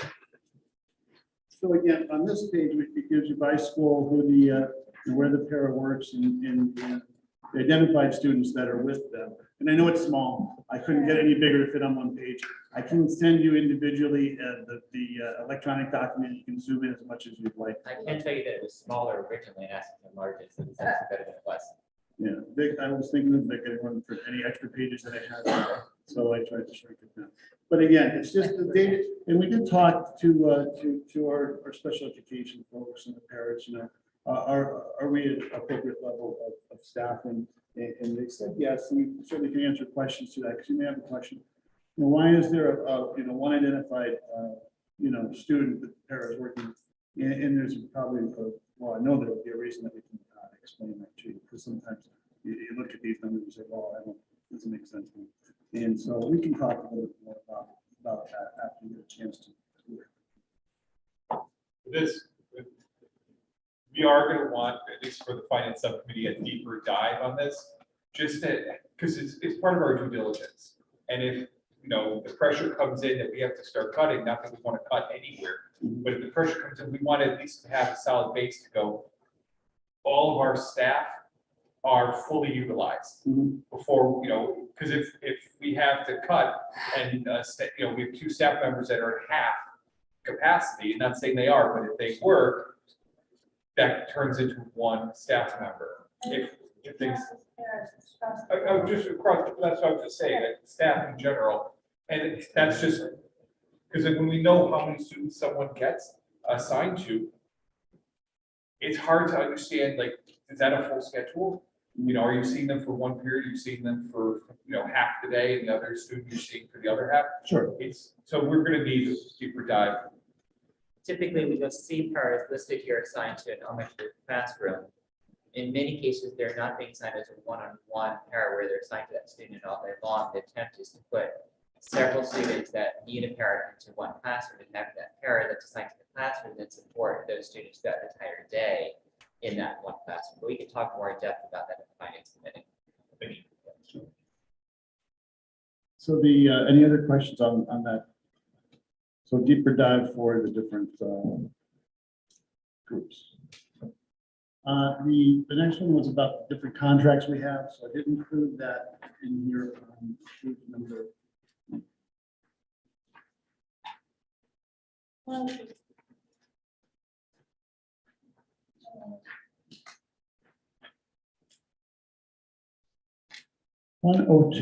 All the numbers were correct until we added one more page to the high school. Yeah, so that was second, just a minute. But, most of our contracts, we have some major contracts that are coming up. I'm actually going to be in a training all day on Friday on how to put an RFP together for nutrition services that's required by the state when we go out to bid for nutrition. And so I put the major contracts up top. And then we have a yearlies. One that stuck out to me that I think we will go out to bid on is going to be our trash, because it's a significant amount in the state that haven't been done. So I wanted to cover that. The other ones are, you get things like there'll be like inspections for our elevators or inspections for the boilers, things like that. Water inspections, that's all included in what we do. So those are like, they're more year to year rather than formal contracts, but the ones up on top of the formal contracts that we have on file. Then we see data demonstrating success of our reading construction program. Yes, Tracy did a nice job of illustrating that, and that on page 92 has the breakdown for it. I gave you, instead of putting it in the formal document here, a breakdown of our dues and fees for this year and from last year. The reason I gave you last year is we haven't done all of our dues and fees for this year. I didn't know, well, how come there's only $18,000 we're asking for 60? And you get a sense from last year when we had full year workings. And these can be as small as a fee to participate in a cheerleading competition. Might not be that small. It could be fees that we spend to the state for DEP. It could be our fees to have our elevator certificates posted. So there's a variety of things. And sometimes you'll see in those reports, staff member's name on there instead of an actual organization. In some of those cases, the dues and fees are paid by credit card and some through reimbursement. So the reimbursement goes to the person's name, and the person's name is what shows up on that report. And we only do that when an organization won't take our POs. that's when we'll do a reimbursement for something. And that happens, not. One of the questions from last week, Vic had asked when Jim was doing the IT was, well, why don't you want to fund all 410 Chromebooks when instead of you're only funding the 375? Based on his inventory of what we have, that's actually, those are, 375 was a number we actually need for the district, so there wasn't any point in stocking extra ones that were just going to sit there. So that was the rationale for that. And then as far as Medicare is concerned, I had a packet put together by the special ed department on, you know, how it works, the letters we send to the families, and how we collect. We have roughly, I think, $38,000 in central activities fund related to Medicare, which I listed on there. And then what can we use it for? And there are no restrictions on it. So I think what would make sense or best practice is to provide special education department with what they need out of that, whether it be certain supplies or items, whatnot, since it's really coming from those staff members. There's no particular Right, restriction. and there's questions raised by special education at the end of last year. They wanted to spend some of that money resources, and my response at the time was, we're not in the budget crunch with the traditional operating budget. Those Medicare funds don't go away. So let's not touch those. Let's touch the operating fund and come back to that as a rainy day fund for special education when we need to. And then there was a question about the differentials, which you get is a 6th year. I do have a list of which classes were providing this for in this package as well. And you have that listed out by teacher there, I believe, correct? That's correct.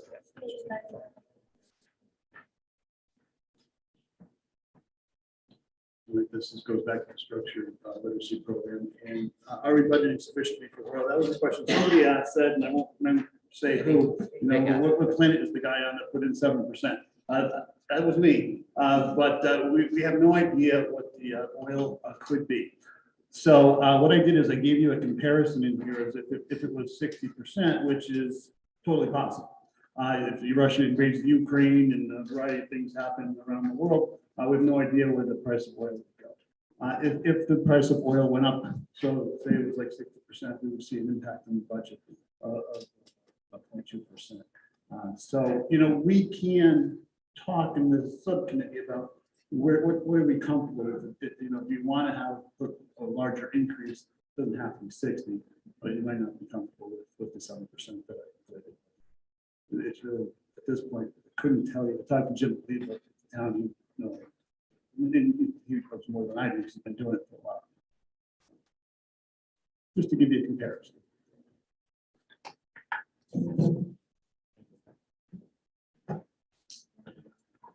And the idea of it over the next month and a half is as we go through this process is to continue to expand on the budget book. There's a change in number based upon our conversation.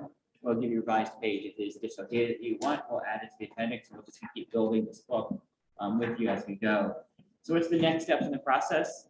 Following tonight, we have a finance committee tomorrow afternoon at noon to begin talking about what we've heard tonight, any questions, comments that emerge, lay out the additional finance committee meetings that we're going to have between now and the month of February, plan out what those meetings are, what data the committee needs, what data the full board needs. We'll return back to the full committee, full board on February 8th. We'll have another opportunity to talk in public as a full board, have additional finance committee meeting between that date and the last meeting in February with the goal of having the Board of Education approve the budget on February 22nd, at which point it becomes the Board of Education approved budget. We then provide it to the Board of Finance, and they begin to deliberate at the town level. And then that's when you as a board take ownership of the process and become your budget along with the superintendent's recommended budget. So that's the next stages in the process. I can open up to any questions you have, comments, turn it over to Mike to kind of facilitate that if you want. Or you can just send questions to me. We can have that conversation tomorrow. But that is the nature of our presentation for today. So thank you.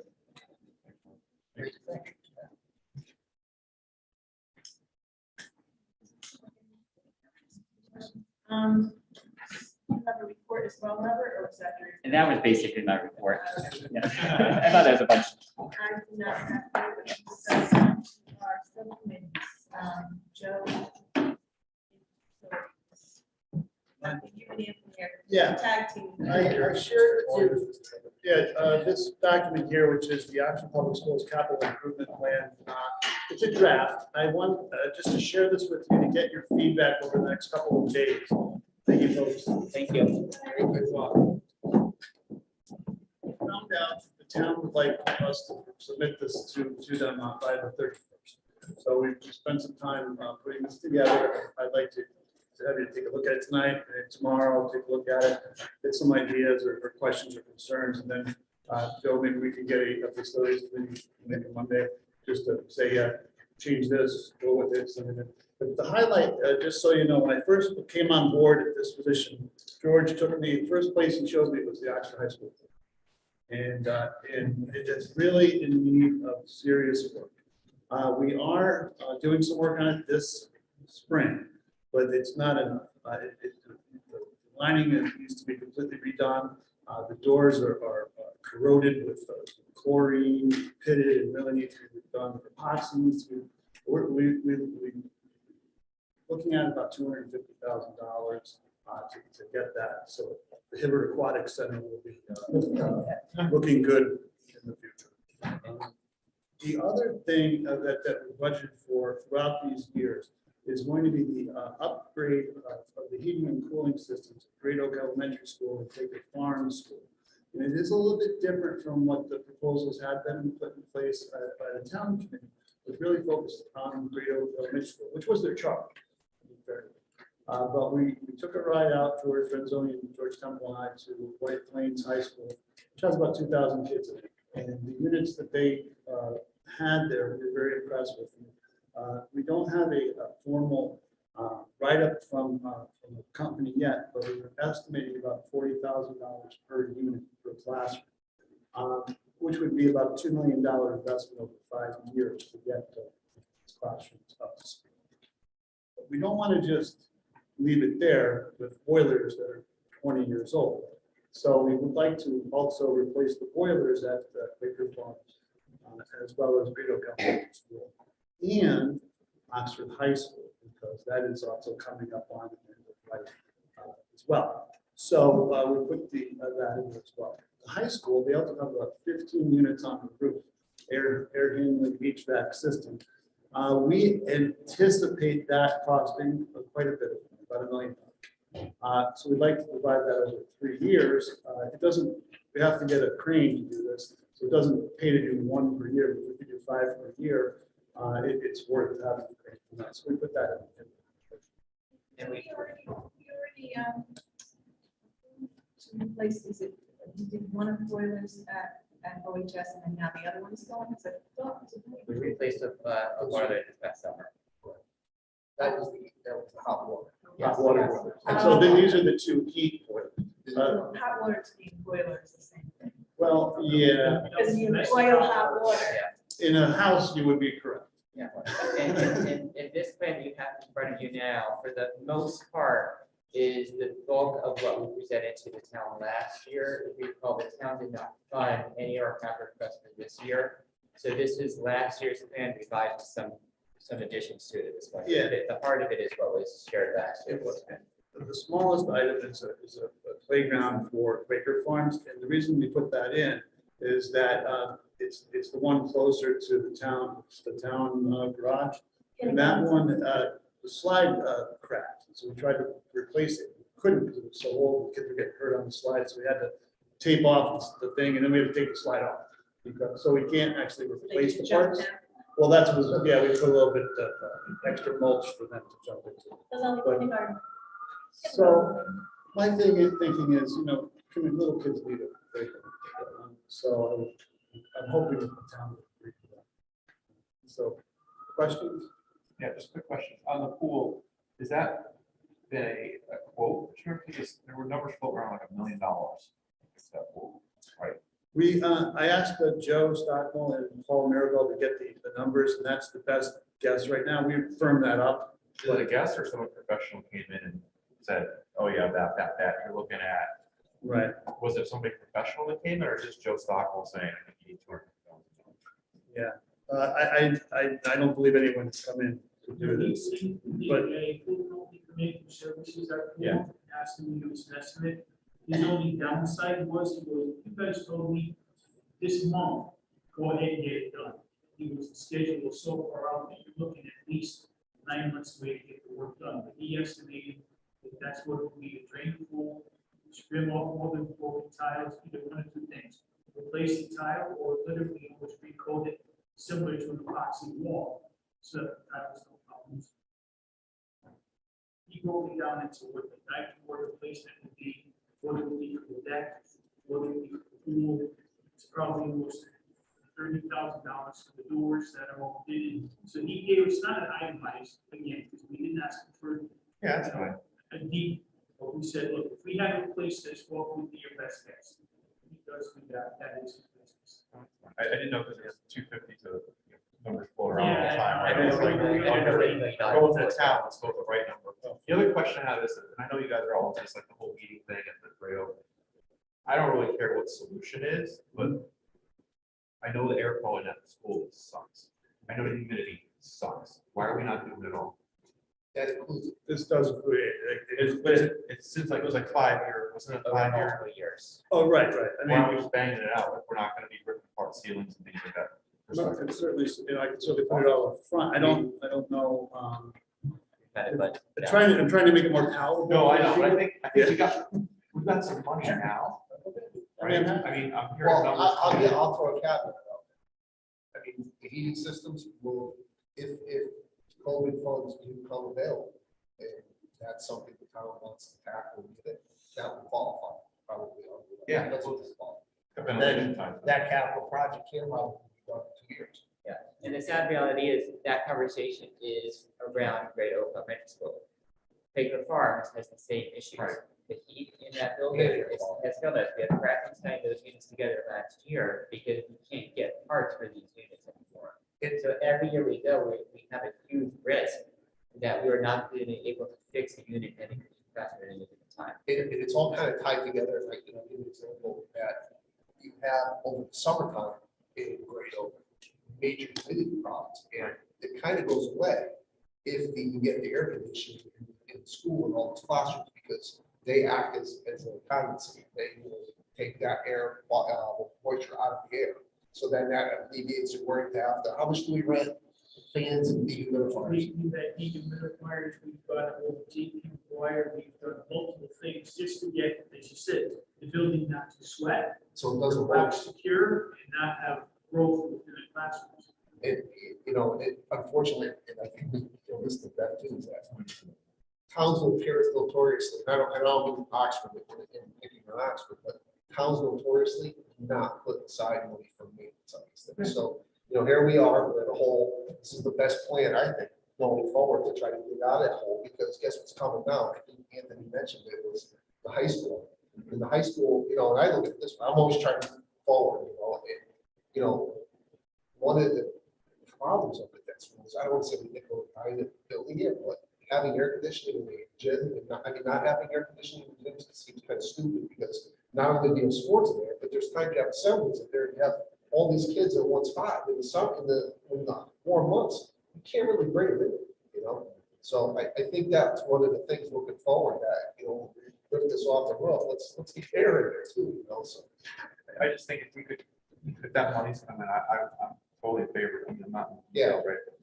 Great Oak used to be the second worst. yeah. It's now the first worst because we shut this place down. Well, Right. I'd say Quaker and Great Oak run back that. Right?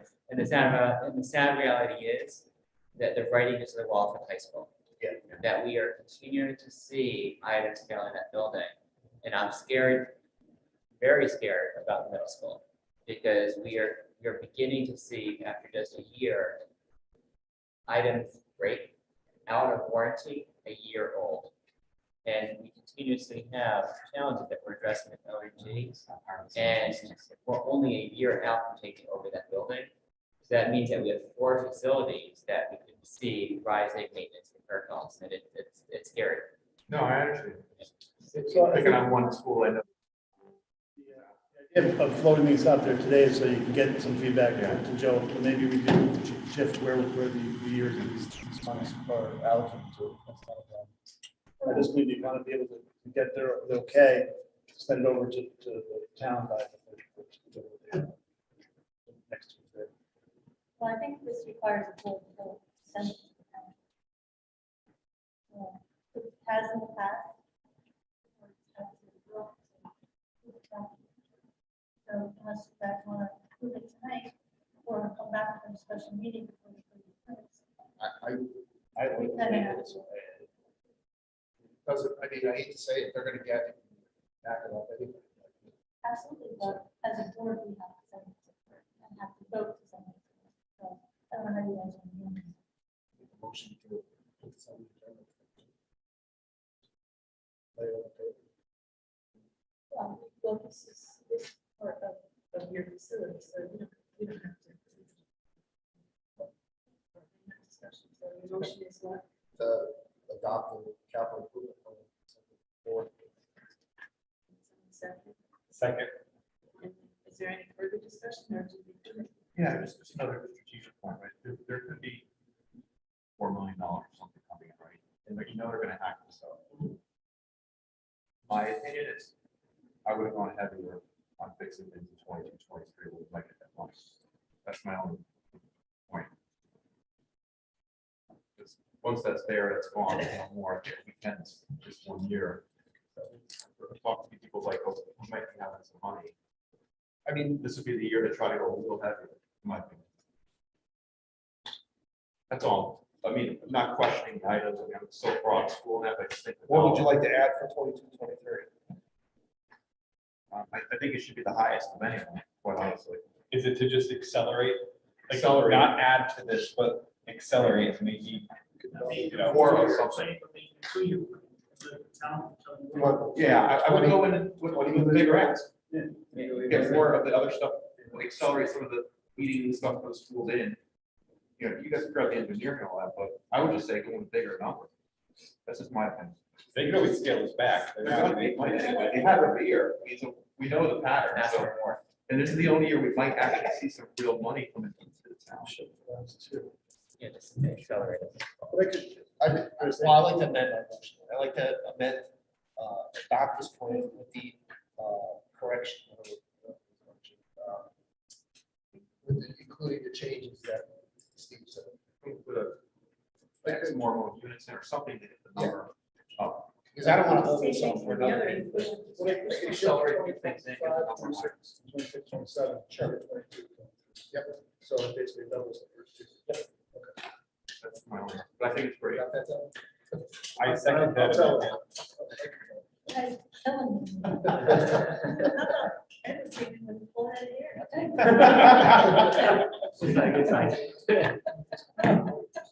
Good luck. Okay. And I grow a beard anymore after this. So the motion is to adopt the capital improvement plan as correct, as amended. And then you're gonna double up, you're gonna double. I wrote those. Wrote it down, Kurt. Send it to me, so there's no further discussion. Can I ask something? If we're gonna take money maybe for this year, try and escalate it forward. We have that void in that year, then we look at either windows or roof or something else that on our back of our mind, we know it's there, we don't want to be greedy, we're trying to concentrate on it. So if we move, let's say, a 4-year plan into a 2-year, and they approve it, in year 3 and 4, can we look at either a roof or window or something that's was on the plan that's kind of been taken? I think we could bring that forward in next year's Yeah, capital we plan. can add to it. For next For sure. year. Revise it That's next what I'm year. saying. Take it Yeah. from- Yeah, I don't see it needs to For be this going different. forward though. Yeah. Thanks, George. Thank you. So any further discussion? Hearing none, all those in favor? Aye. Oppose or abstain? Motion carries. There's Charlie. Thank you. Okay, Sarah, curriculum. We had a curriculum meeting last night, 2.5 hours. We are, felt like 5. We will have, we're working on social studies. Looking at some books that we can teach her, recommending them some courses.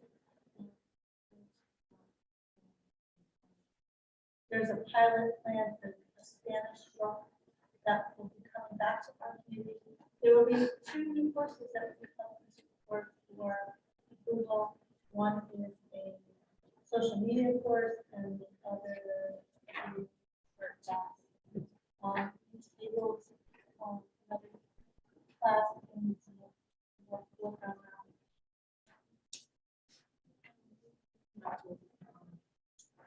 Guidelines of resources of what the teacher. Oh, right, yeah, so, when teachers want to use resources that are not text, that is a, one that they have to use to create, make sure that it's.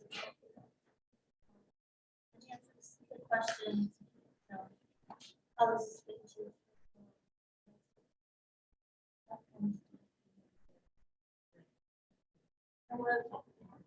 One of the other things is like some review program, that, teachers send out to the students to pick books.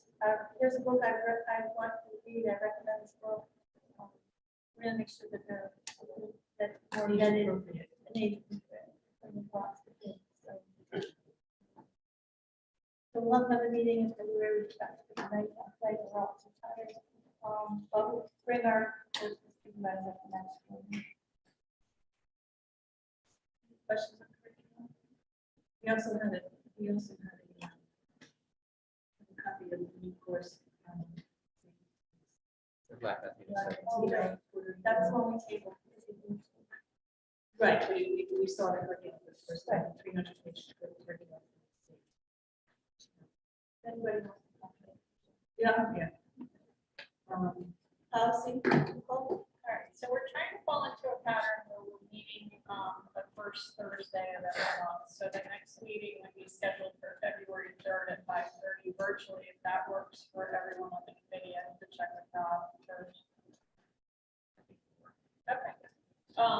And what we have down for tonight is the second read of the graduation requirements policy. It's attached with our documentation. If everyone had a chance to read it, if there's any questions or discussion or anything you want to talk about, now's the time. I just have one question. Are the kids working on 25 or are they all set as far as kids? Okay. I just want to make sure this is kind of late in the game. Nobody's missing out on credit. Well, that goes into effect this Given into effect. And once again, as a reminder, what happened is that when we adopted all the policies in June last summer, this particular policy was given to us from Chip and Goodwin in the model policy, but it wasn't updated with our graduation requirements. So it's basically adopted blank.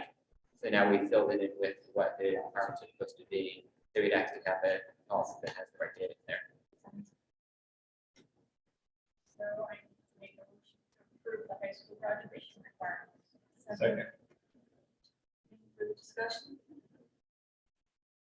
None, all those in favor? Aye. Opposed? Abstained? Mike, finance? Finance subcommittee meets tomorrow and today was finance every day. So yeah, just to reiterate, to get your things to, any questions that you have, to the subcommittee, which is Mike, Deb, and myself. Any liaison reports? I don't have anything for Oasis. Anybody who's a liaison, have anything? Maybe something? We have a meeting scheduled.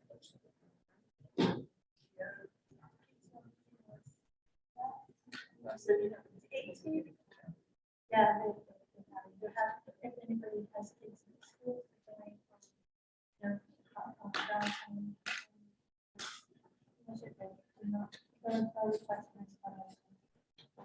or any field trips.